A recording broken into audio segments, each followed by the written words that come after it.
exemplo, tem uma senhora que ela fala para mim que ela tem 50 anos vivendo na rua. Eu, por exemplo, esses 9 anos para mim foi a mesma coisa de 900 bilhões de anos. Quer dizer, para mim foi ruim demais.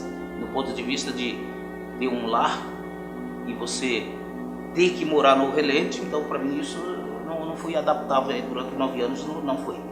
Mas tem pessoas que se adaptam nisso e troca e não quer saber mais de um lar, né, feliz, pleno para sempre. Então, tem gente que não gosta disso. No meu caso, eu prefiro o lar. Então, eu brinco para que eu consiga ter esse lar, que aí vem a minha felicidade, vai estar completa, vai estar plena felicidade eu ter no meu lar. Tem gente que não quer.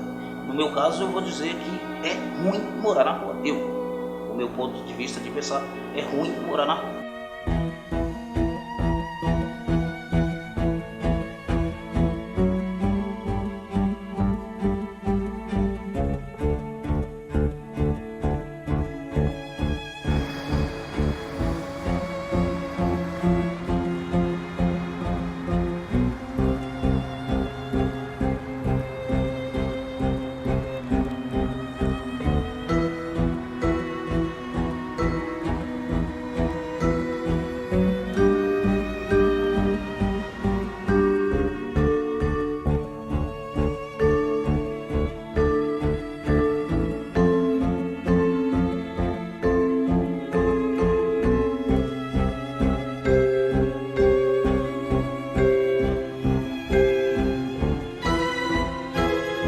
Morar é parte do processo do desenvolvimento humano. Para alguns autores, as cidades constituem a maior invenção da humanidade. Na sociedade moderna, os processos de industrialização e urbanização são intimamente vinculados. Assim, os modos de produzir, viver e pensar são atravessados pela sociabilidade neoliberal típica desse nosso tempo histórico. A taxa de urbanização mundial expõe a dramaticidade e necessidade urgente de repensar os valores e os modos de uso das cidades. É fundamental o resgate do sentido do direito à cidade, ou seja, se morar é um direito humano, não ter onde morar é ter um direito fundamental negligenciado. No Brasil, a população em situação de rua cresceu de maneira vertiginosa nos últimos anos e aumentou ainda mais em 2020. As consequências econômicas da pandemia já são cotidianamente percebidas: desemprego, empobrecimento, fome, violência, condição de rua.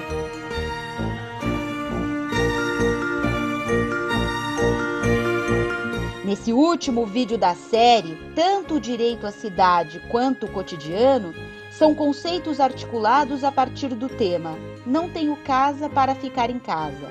Nessa entrevista, dialogamos com o educador popular Luiz Corrara, membro da coordenação do Centro Gaspar Garcia de Direitos Humanos, assessor do Centro de Apoio e Assessoria a Iniciativas Sociais CAIS, colaborador da Rede BR Cidades, assessor da Pastoral Nacional do Povo de Rua, doutor em Arquitetura e Urbanismo.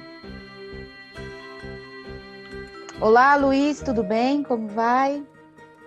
Oi, Fernanda, tudo bem? Estamos aqui firme na luta. Que bom, querido. O tema do nosso vídeo é "Não tenho casa para ficar em casa". O isolamento, o distanciamento social foi a estratégia, né, foi verificado como a estratégia mais importante para conter aí o crescimento exponencial da contaminação do coronavírus. Como é que a gente pode falar um pouco sobre essas pessoas e essa condição que foi imposta pela pandemia? Primeiro, queria lembrar que hoje, né, que nós estamos gravando esse vídeo, 4 pessoas em situação de rua faleceram aqui na cidade de São Paulo em virtude das baixas temperaturas. Então, esse tema da população em situação de rua é um tema importantíssimo para ser discutido. E a pandemia do coronavírus expôs de uma forma abrupta as faces mais cruéis da extrema desigualdade social e econômica urbana que nós temos no Brasil.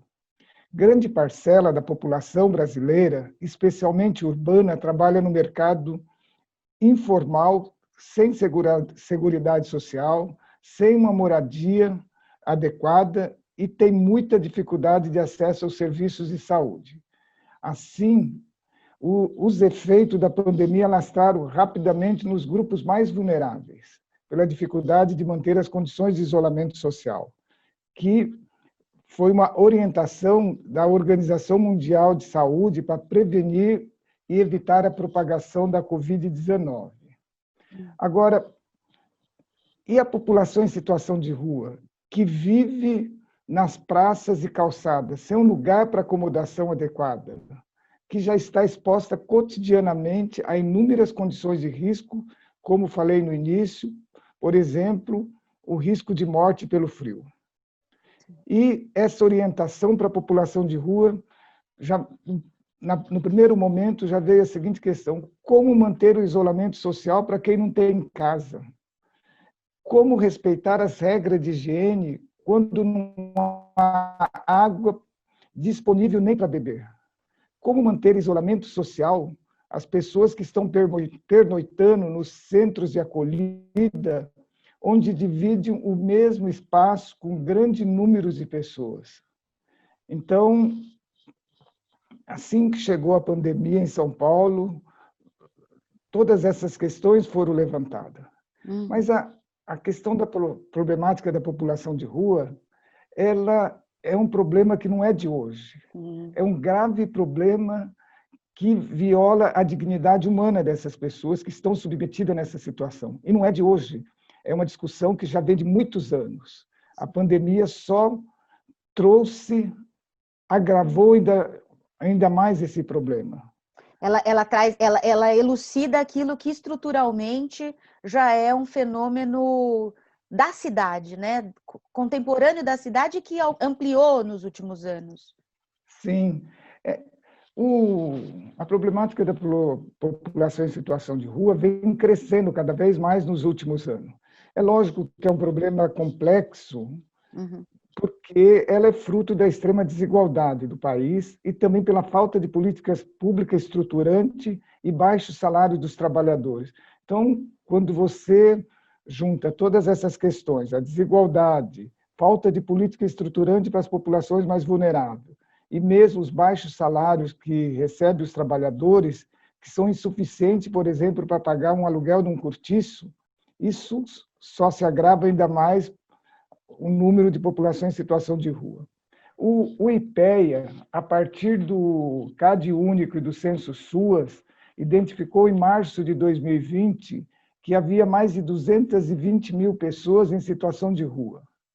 Agora, com a pandemia, se tem verificado, através mesmo dos órgãos de imprensa e das organizações que atuam diretamente com a população de rua, que a realidade da população de rua vem crescendo cada vez mais. Então, nesses 6 meses de pandemia, já começa a se observar na cidade um crescente número de pessoas que, devido ao desemprego ou falta de recurso para pagar um aluguel, estão indo para a rua. Então, nós também devemos estar preocupados com a questão da pós-pandemia em relação à população em situação de rua. Na cidade de São Paulo, Fernanda, o censo de 2019 identificou cerca de 25 mil pessoas em situação de rua. E a gente sabe que esse número é muito maior do que os 25 mil. Sim. E outra questão que a pandemia nos trouxe, ela mostrou que é necessário a gente repensar as políticas sociais para a população em situação de rua, que é uma população heterogênea e apresentam diferentes necessidades. É necessário, outra questão que eu acho que é importante a gente alertar, que diante ainda da falta de políticas públicas de inserção social para a população em situação de rua, muitas vezes as gestões públicas, em vez de criar programas e processos de mudanças e melhoria das condições de vida dessas populações, atuam junta essas populações com ações higienistas de ações de repressão policial, e que são ações que servem só para dispersar e ainda massacrar mais essas condições da população em situação de rua. E muitas vezes a dispersão é para que as pessoas vão para lugares com menor visibilidade. Então, além de uma falta de política pública suficiente para a inserção social, há muitas vezes ações de repressão a essa população para tornar cada vez mais invisíveis, tirando as pessoas dos locais onde tem maior visibilidade para locais mais escondidas na cidade. É interessante você dizer isso, porque na entrevista com o Jorge Broid, nós conversávamos sobre isso, de que a gente está falando que são invisíveis ou são indesejáveis, né? Naquele vídeo a gente trouxe essa temática. Eles tornam-se invisíveis na medida que você esconde, né? Pode ser isso que você está dizendo. Ou você tira do olhar ali mais visível dos grandes centros ou dos bairros mais, vamos dizer assim, que tem mais visibilidade midiático ou circulação de pessoas de outra classe social. Essa questão da invisibilidade, eu acho que ela tem um outro significado. Não é que a população seja invisíveis, é que, na verdade, é uma população que sofre muitos preconceitos. Porque se a gente olhar na lógica da economia e na lógica do mercado, essa população é vista como uma população descartável. Se você olha na lógica da ideologia, a forma que essa população é tratada, a grande imprensa, como nóia, vagabundo, mendigos, ou outras terminologias, são terminologias de desprezo. E muitas vezes também essa população, na área social, é vista como irrecuperável. Então, você imagina uma população que é tratada como descartável, desprezível, irrecuperável.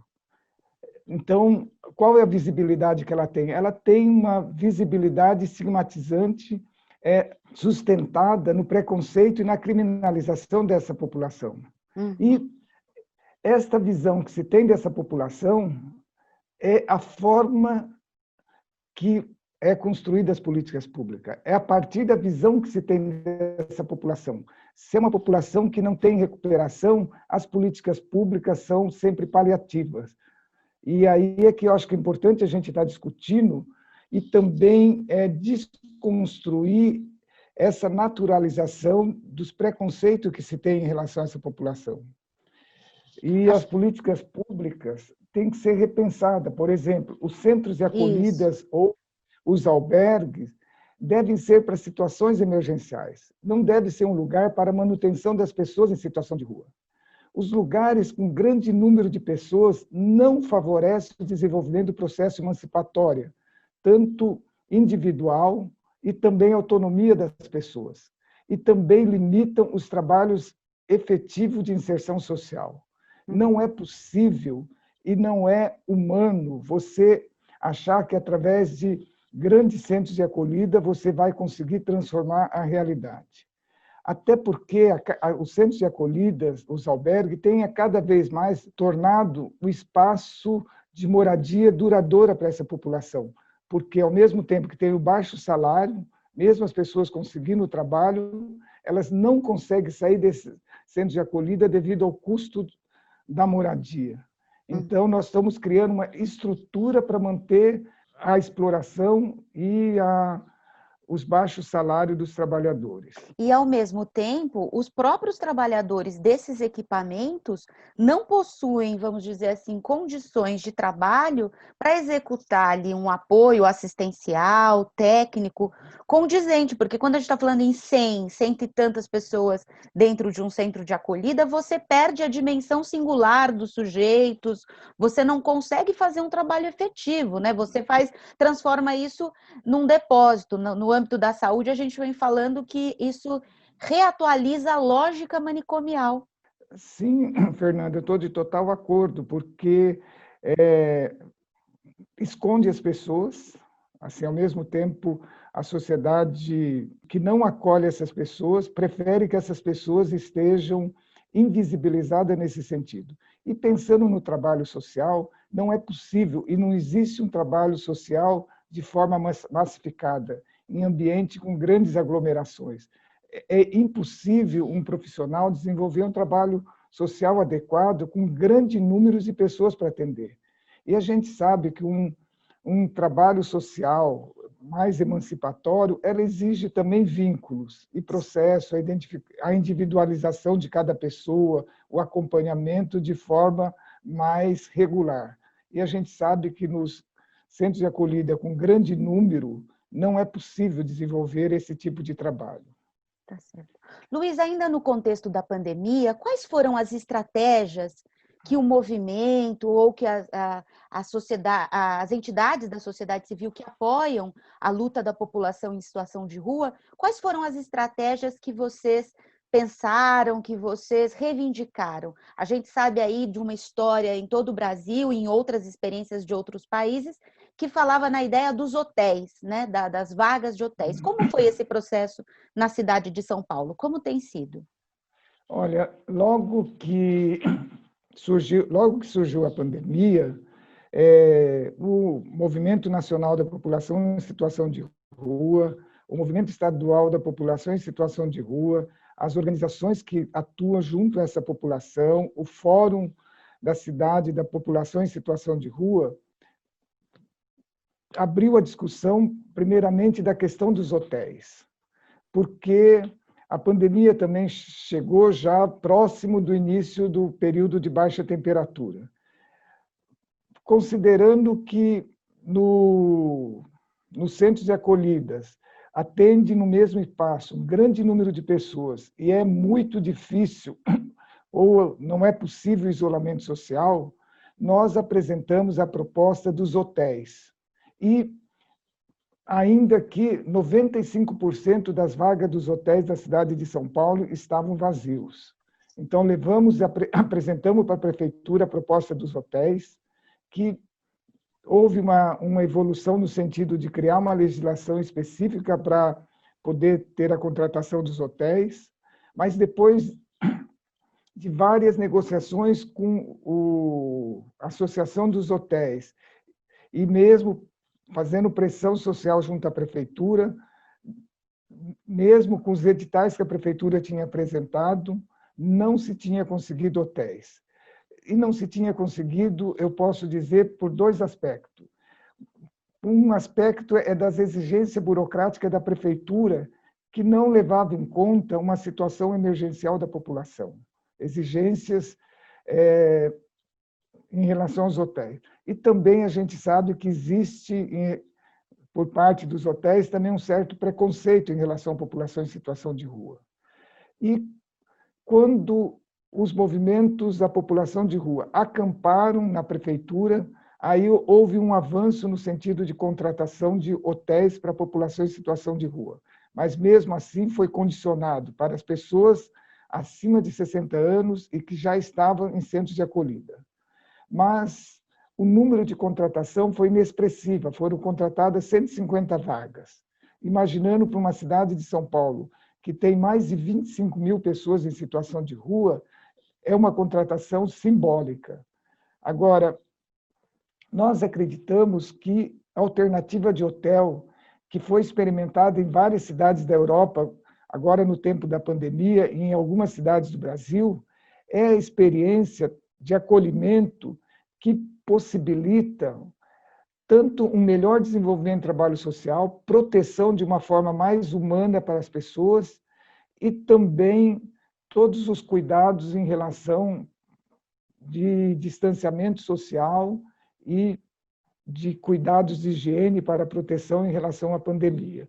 Então, a alternativa maior foi a questão dos hotéis. Houve também a discussão sobre a questão dos camping, mas isso como uma alternativa muito emergencial para que as pessoas que não tivessem nada para proteger do vento e mesmo fazer o distanciamento pudessem se organizar, tendo as barracas, né, e locais para fazer higienização. Uhum. Agora, levantamos também a importância de ampliação dos programas social de repúblicas, porque a república ela já foi avaliada, já tivemos muitas experiências na cidade de São Paulo e mostrou que ela é bastante efetiva, porque a república é uma alternativa onde um pequeno número de pessoas com apoio social fazem gestão compartilhada das moradias. Os resultados das experiências de república mostraram que ela tem um resultado muito mais efetivo para a saída da situação de rua, porque desde o momento do início do acolhimento, as pessoas já começam a fazer todo um processo de autonomia pessoal, tanto da responsabilidade com os cuidados da casa, divisão e construção de um projeto de vida de uma forma mais autônoma também. Ou seja, o que você está dizendo é, sem uma diversificação, né, das formas de morar, levando em consideração a heterogeneidade da população em situação de rua, qualquer política massificada, ela não vai atender esse grupo que é diverso. Então, é a república, é o hotel, é o perfil daquele que precisa de mais cuidado em saúde, daquele que é uma família que, de repente, vai precisar de uma unidade habitacional adequada para suas necessidades com família. Ou seja, caminhamos num sentido de pensar a articulação entre o movimento de população em situação de rua e o movimento de direito à cidade, né? De direito a ocupar os espaços públicos de outra forma que não da forma degradante como é a condição de rua. Sim, não tenha dúvida, porque quando a gente fala população em situação de rua, às vezes é muito comum, um senso comum de achar que a população em situação de rua é apenas aquelas pessoas crônicas que estão numa situação de extrema fragilidade. Na verdade, a população de rua é um grupo social heterogêneo, que existe desde pessoas que acabaram de perder a moradia, ou acabaram de perder o emprego, e também pessoas que estão há muitos anos com algum comprometimento de saúde também, de uma forma grave. E acho que é importante essa discussão da moradia, que a gente tem feito, nos últimos anos, um debate incessante de que a moradia deve ser a base essencial. A moradia deve ser a base estruturante para a inserção social da população em situação de rua. A partir da moradia, é que você acessa o serviço de saúde, o trabalho, assistência social, a educação, lazer, cultura e outros serviços necessários para o desenvolvimento das capacidades humanas. Mas a moradia deve ser a base estruturante.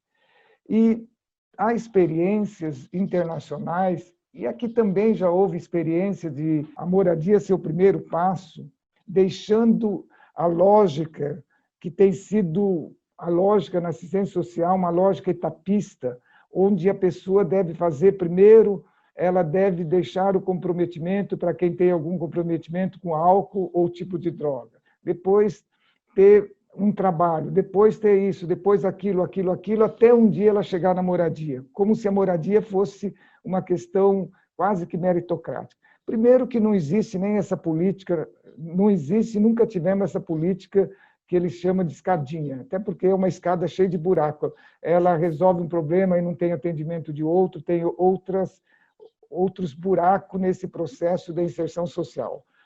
Porque as políticas para a população de rua, muitas vezes, elas são desarticuladas. A população de rua fala, muitas vezes, que agora ela tem um lugar para dormir, outro lugar da saúde, outro lugar, e ali ela se vive uma situação de desorientação, sabe? Não tem uma articulação das políticas sociais de forma intersetorial e interdisciplinar. Agora, queria reforçar a ideia da questão do housing first, ou moradia primeiro, que nas experiências que tem visto em termos internacionais, onde a primeira ação para a população em situação de rua, independente da situação, da fragilidade que ela se encontra, o primeiro atendimento é moradia. A partir da moradia se articula outros atendimentos. Então, a moradia como uma base estruturante da pessoa, né?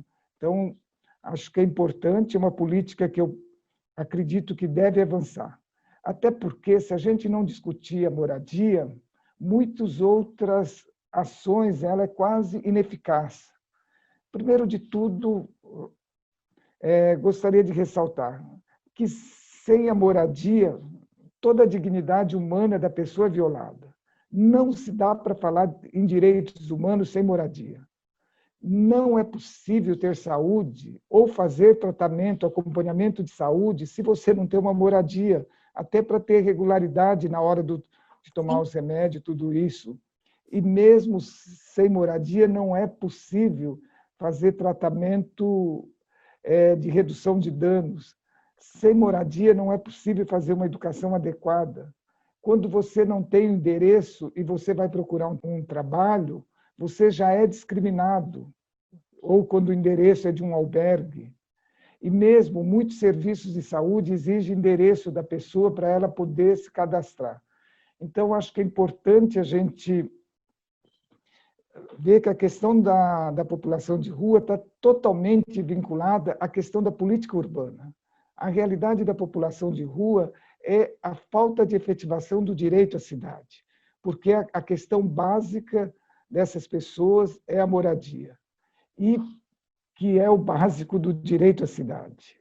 E o acesso dos serviços e dos benefícios da cidade que essa população, em geral, não tem acesso. Ela não acessa os bens públicos que a cidade produz, né? Ela não acessa a cidade. Ela está na cidade, mas ela não acessa aquilo que a cidade produz enquanto bem público. Fernanda, eu queria reforçar também a questão da moradia para a população em situação de rua. Eu fiz uma pesquisa com pessoas que estavam em situação de rua e hoje se encontram em moradia.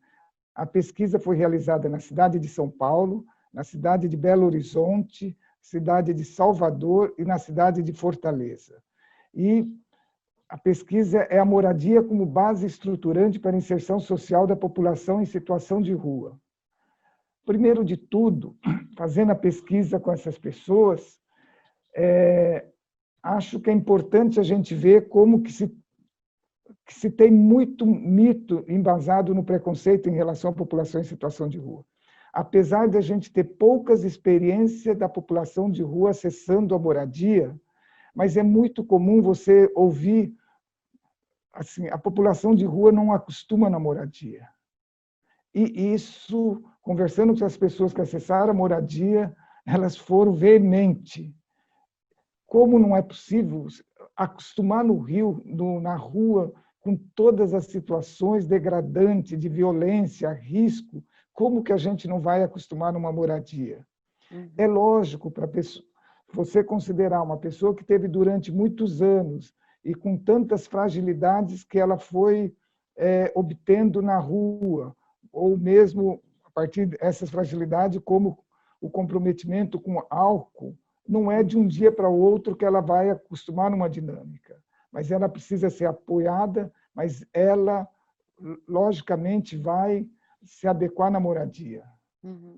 E quando a gente fala de diversificar na moradia, inclusive considerar os pontos em que cada uma dessas pessoas foi se fragilizando, porque algumas pessoas, é na diversidade que você vai encontrar essa moradia diversa para esses perfis diversos, né? Eu acho que isso é importante dizer, porque a base desse preconceito me parece também que remonta à ideia da moradia como uma casa própria, como aquela ideia de casa mercadoria, né? Ou de casa que não está posto nessa discussão que a gente está fazendo. É evidente que algumas pessoas podem alcançar e precisam ter essa moradia, vamos dizer, que a gente está falando.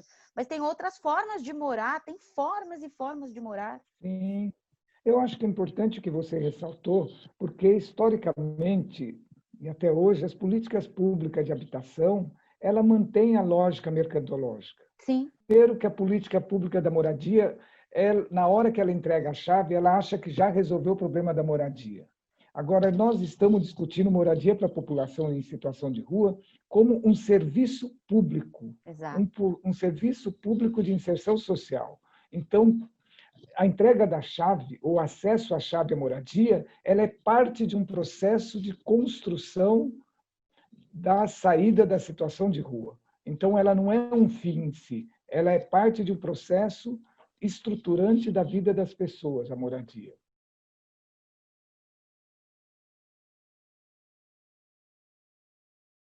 Eu gostaria que você pudesse fazer algumas considerações finais para que a gente possa aqui, o que fica, né, dessa discussão da moradia, da importância, você foi pontuando aí vários aspectos que são relevantes para se pensar essa política, essa mudança na política de cuidado para as pessoas em situação de rua, tendo a moradia primeiro. E tendo o direito à cidade como direito estruturante que se vincula ao direito humano dessas pessoas, né? O direito à cidade é o direito humano dessas pessoas. Então, queria que você fizesse alguma fala final para articular aqui esse conjunto de questões tão importantes que você colocou. Olha, Fernanda, vejo assim, primeiro de tudo, acho que para a gente repensar as políticas sociais para a população em situação de rua, nós temos, primeiro, mudar a concepção. E a concepção que deve ser orientadora para a política da população em situação de rua deve ser a moradia primeiro, e sendo a base estruturante para a inserção social. A partir da moradia, você ir construindo os acessos dos outros direitos aí.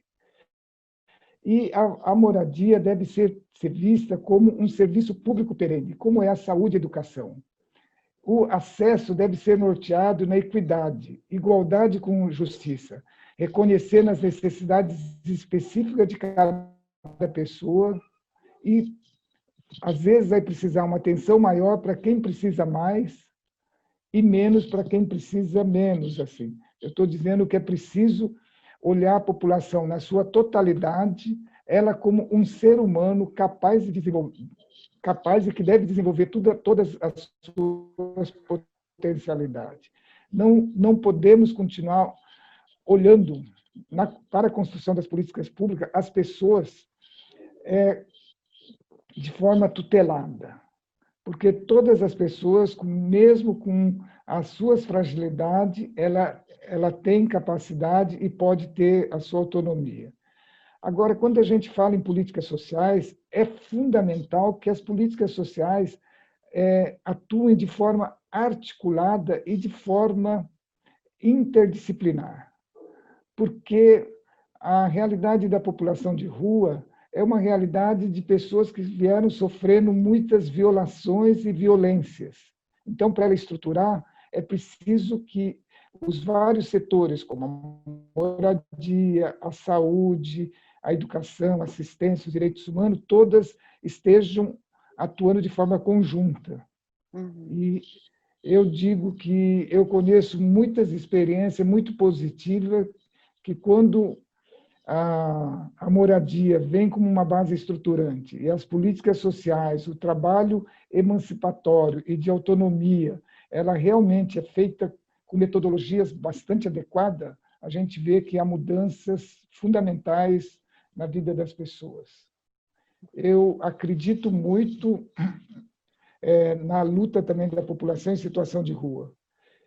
Na década de 80, a gente discutia muito a importância do protagonismo da população em situação de rua. Muita gente dizia, não, eles não sabem, a população de rua não é possível organizar. A gente sempre dizia, não, é possível.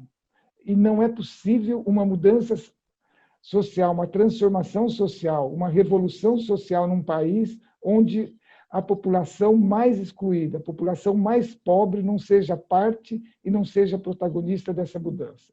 Hoje a gente vê, olhando 30 anos para trás, a força que tem o movimento formado da população em situação de rua, pessoas mostrando a sua capacidade, que era só vista a partir de estigma e preconceito. Então, eu penso que todos nós, toda a sociedade e o Estado devem dar uma atenção especial, porque é uma população que vem sendo massacrada diariamente através de assassinatos, morte por falta de acesso aos serviços públicos essenciais, morte pelo frio e tantas outras questões. Então, acredito que é fundamental que a gente repensa, reveja, implementamos novas políticas sociais para a população em situação de rua. Luiz, eu quero te agradecer essa fala tão importante, tão aguerrida, que traz aí todos os elementos que são da ordem do imediato agora, né, no contexto da pandemia, mas que recupera aí a história do movimento, que recupera que esta trajetória, né, que este percurso da luta pelo direito à moradia, pelo acesso à cidade, né, pelo direito à cidade, ele é histórico e ele é fundamental. E se estamos vivendo agora um tempo tão difícil, né, eu acho que é tempo também de recuperar as premissas, né? Também é um tempo de recuperar aquilo que animou os melhores momentos e mais democráticos da história desse país e que a gente possa ter esperança aí de um futuro melhor, né? Eu sei que a gente está vivendo um período distópico, mas a crença num futuro melhor é o que anima a gente e que a gente possa, lamentavelmente, no dia de hoje, com esse dado que você traz no início das mortes aí dessas pessoas, de alguma maneira prestar nossa solidariedade e marcar, né? Diariamente a gente perde pessoas em situação de rua. Os tempos de frio não começaram agora, né? Então fica aí nosso registro de solidariedade aos amigos, né? Aos familiares dessas pessoas. É por isso que a gente também precisa fazer esses vídeos, essas questões, trazer isso à tona, né? Fernanda, eu só queria falar uma questão aqui. Para mim, a gente não pode nunca perder a esperança, porque a esperança nossa é uma forma de resistência. Resistência até naquelas pessoas que são contrárias, das pessoas que têm preconceito, as pessoas que não acreditam.